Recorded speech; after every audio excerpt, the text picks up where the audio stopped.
All right, let's talk about something that's all around us, but we almost never see it. It's this silent architecture of respect. It's not about who's the loudest in the room or who demands the most attention. Nope. It's about understanding the invisible structures that just naturally command it. I mean, really think about it. You've seen these people, right? They walk into a room and they just have this presence. They're not always the boss, they're not always the most talkative, but people just listen. They're respected. So what's their secret? What do they know that the rest of us don't? Well, here's the thing. It turns out respect isn't just some random thing that happens. It's kind of like a game, and like any game, it has a rule book. The only problem is the rules are almost never spoken out loud, and honestly, they can be brutally counterintuitive. So today, we're going to learn those rules. So our first big lesson doesn't start with how we talk to other people. No, it starts with the conversation we're having right inside our own heads. It's all about mastering that imaginary spotlight that feels like it's following our every move. You know that feeling when you make a tiny mistake in a meeting or spill a little coffee on your shirt and you're just convinced everyone noticed and is silently judging you? Psychologists have a name for that. It's called the spotlight effect. It's this powerful illusion that we're the main character in everyone else's movie.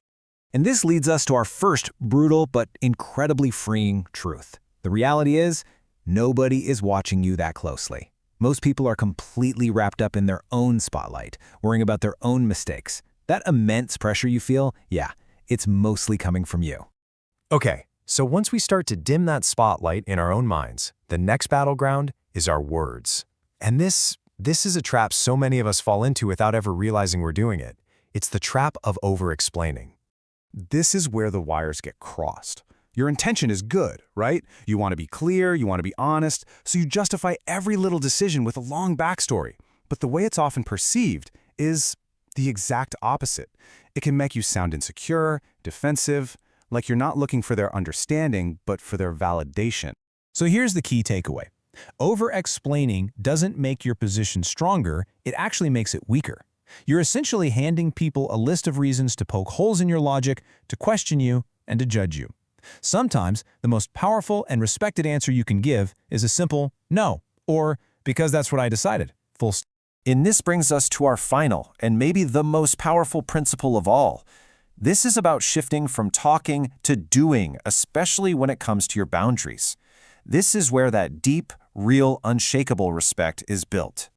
Think about it. When someone disrespects you, arguing with them is just an invitation for more arguing. It sends a signal that your boundary is up for negotiation. But removing access, ending the conversation, walking away, limiting your contact with them, that's not an argument. It's a statement. It's a conclusion. It's really that simple. Arguing just keeps the debate going. Action shuts it down. One says, please respect me. The other demonstrates, I respect myself.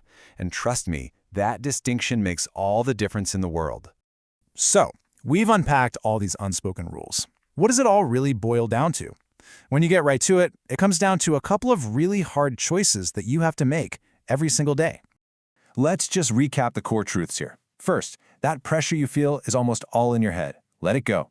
Second, your silence is often way more powerful than a long-winded explanation. Learn to use it. And finally, when it really counts, your actions are the only statement that matters. And all of that leaves us with one last kind of provocative question to think about. For you, personally, when you're feeling the pressure, which one of these is harder? Is it resisting that urge to fill the silence and over-explain yourself? Or is it taking that quiet, decisive action and simply saying no? The answer to that tells you exactly where the work needs to be done on your own silent architecture of respect.